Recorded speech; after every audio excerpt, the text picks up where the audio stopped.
ഇലക്ട്രിസിറ്റിയിലെ 3 fundamental ആയിട്ടുള്ള quantities ആണ് voltage, current and resistance. Voltage എന്ന് പറയുന്നത് ഈ ഇലക്ട്രോൺസ് ഇല്ലേ അതിനെ സർക്യൂട്ടിലൂടെ പുഷ് ചെയ്യുന്ന ആ ഒരു ഇലക്ട്രിക്കൽ പ്രഷർ, അതിനെയാണ് നമ്മൾ വോൾട്ടേജ് എന്ന് വിളിക്കുന്നത്. ഇനി കറന്റ് എന്ന് പറയുന്നതോ ഈ ഇലക്ട്രോൺസ് സർക്യൂട്ടിലൂടെ ഫ്ലോ ചെയ്യുന്ന ആ ഒരു റേറ്റിനെയാണ് കറന്റ് എന്ന് പറയുന്നത്. റെസിസ്റ്റൻസ് എന്ന് പറയുന്നത് ഇതിനെ ഒപ്പോസ് ചെയ്യുന്നതിനാണ് റെസിസ്റ്റൻസ് എന്ന് പറയുന്നത്. സോ കറന്റിനെ ഒപ്പോസ് ചെയ്യുന്നതാണ് റെസിസ്റ്റൻസ്. അപ്പോൾ റെസിസ്റ്റൻസ് കൂട്ടിക്കഴിഞ്ഞാൽ എന്ത് പറ്റും? കറന്റ് കുറയും. റെസിസ്റ്റൻസ് കുറച്ച് കഴിഞ്ഞാലോ കറന്റിന്റെ എമൗണ്ട് കൂടുതലായിരിക്കും. ഇനി ഈ വോൾട്ടേജ്, കറന്റ്, റെസിസ്റ്റൻസ് ഈ 3 സാധനത്തിനെയും കണക്ട് ചെയ്യുന്ന ഒരു ലോ ഉണ്ട്. അതിനെ നമ്മൾ ഓംസ് ലോ എന്ന് പറയുന്നത്. ഇതിന്റെ മാത്തമാറ്റിക്കലി ഇത് പറയുന്നത് V=I/R എന്നാണ്. വോൾട്ടേജ് എന്ന് പറയുന്നത് കറണ്ടിന്റെയും റെസിസ്റ്റൻസിന്റെയും പ്രൊഡക്റ്റ് ആണ്. ഈ ഒരു ഫോർമുലയിൽ നിന്ന് നമുക്ക് മനസ്സിലാക്കാൻ പറ്റുന്നത് V എന്ന് പറയുന്നത്, അതായത് വോൾട്ടേജ് എന്ന് പറയുന്നത് കറന്റിനോട് ഡയറക്ട്ലി പ്രൊപ്പോർഷണൽ ആണ്. അതായത് വോൾട്ടേജ് ഇൻക്രീസ് ചെയ്യുമ്പോൾ കറന്റ് ഇൻക്രീസ് ആവും. ഇനി വോൾട്ടേജ് ഡിക്രീസ് ആണ് ചെയ്യുന്നതെങ്കിലോ കറന്റ് ഇൻക്രീസ് ആവും. ഇവർക്കിടയിൽ ഈ ഒരു റെസിസ്റ്റൻസ് എന്ന് പറയുന്നത് കോൺസ്റ്റന്റ് ആയിരിക്കും. ഇനി ഈ ഒരു ഇക്വേഷൻ V=IR എന്നത് നമുക്ക് മറ്റു പല രീതികളിലും എഴുതാൻ പറ്റും. ഇപ്പം നമുക്ക് I ആണ് വേണമെങ്കിൽ V/R എന്നെഴുതാൻ പറ്റും. ഇനി R ആണ് വേണമെങ്കിൽ V/I എന്ന് എഴുതാൻ പറ്റും. അതിന് നമുക്ക് വിഷ്വലൈസ് ചെയ്യാൻ വേണ്ടി ഹെൽപ്പ് ചെയ്യുന്ന ഒരു വിഷ്വൽ ടൂളാണ് ഈ ഒരു ഓംസ് ട്രയാങ്കിൾ എന്ന് പറയുന്നത്. അതിൽ നമുക്ക് V=IR എന്ന് കിട്ടും, ആൻഡ് I=V/R എന്ന് കിട്ടും, ആൻഡ് R=V/I എന്ന് കിട്ടും. സിമ്പിൾ. ഇനി ഒരു ഗ്രാഫ് ഞാൻ വരക്കണേണ്.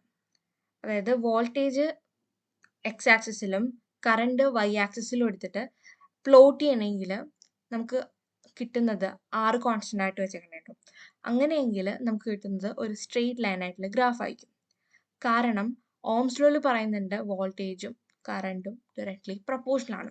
സോ അവിടെ ലീനിയാരിറ്റി ഉണ്ടാവും. ഇനി അവിടെ ഒരു കാര്യം എഴുതിയിട്ടുണ്ട്, ഓമിക് ഡിവൈസസ്. ഇത് ഈ ഒരു ഗ്രാഫ് ഓമിക് ഡിവൈസസിന് മാത്രമേ പറ്റുള്ളൂ. അതായത് ഓംസ് ലോ ഒബേ ചെയ്യുന്ന ഡിവൈസുകൾക്ക്, ലൈക്ക് കപ്പാസിറ്റർ, റെസിസ്റ്റർ അങ്ങനത്തെ സാധനങ്ങൾക്ക്.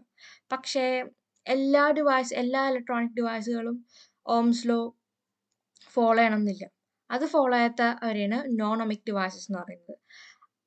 അത്തരം ഡിവൈസുകൾക്ക് 6 കോൺസ്റ്റന്റ് ആയിരിക്കില്ല, അത് സ്ട്രെയിറ്റ് ലൈൻ ആയിരിക്കില്ല, ഗ്രാഫ് സ്ട്രെയിറ്റ് ലൈൻ ആയിരിക്കില്ല. ഒരു എക്സാമ്പിൾ പറയുകയാണെങ്കിൽ ഇപ്പോൾ ഡയോഡ് ഒരു നോൺ ഒമിക് ഡിവൈസ് ആണ്. അതിൽ ഡയോഡ് ഓംസ് ലോ ഒബേ ചെയ്യില്ല. അപ്പോൾ അതിന്റെ ഗ്രാഫ് ഏകദേശം ഇതേപോലെ ഇരിക്കും.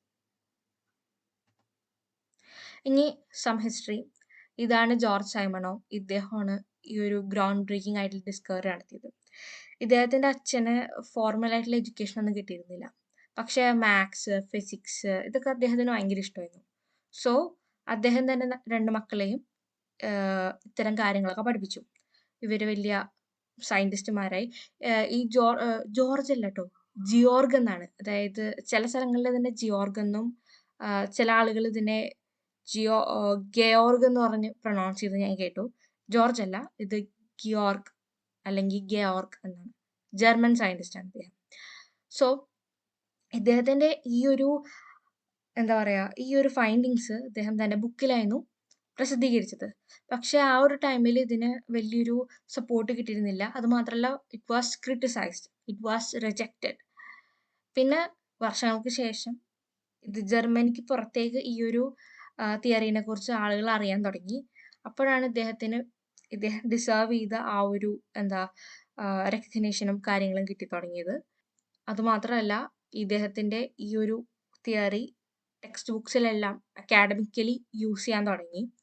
ആൻഡ് യൂണിറ്റ്സിനെ സ്റ്റാൻഡർഡൈസ് ചെയ്തപ്പോൾ ഈ ഓം എന്ന് പറയുന്ന യൂണിറ്റ്, അദ്ദേഹത്തിന്റെ പേര് യോർക്ക് സൈമൺ ഓം എന്നാണ്.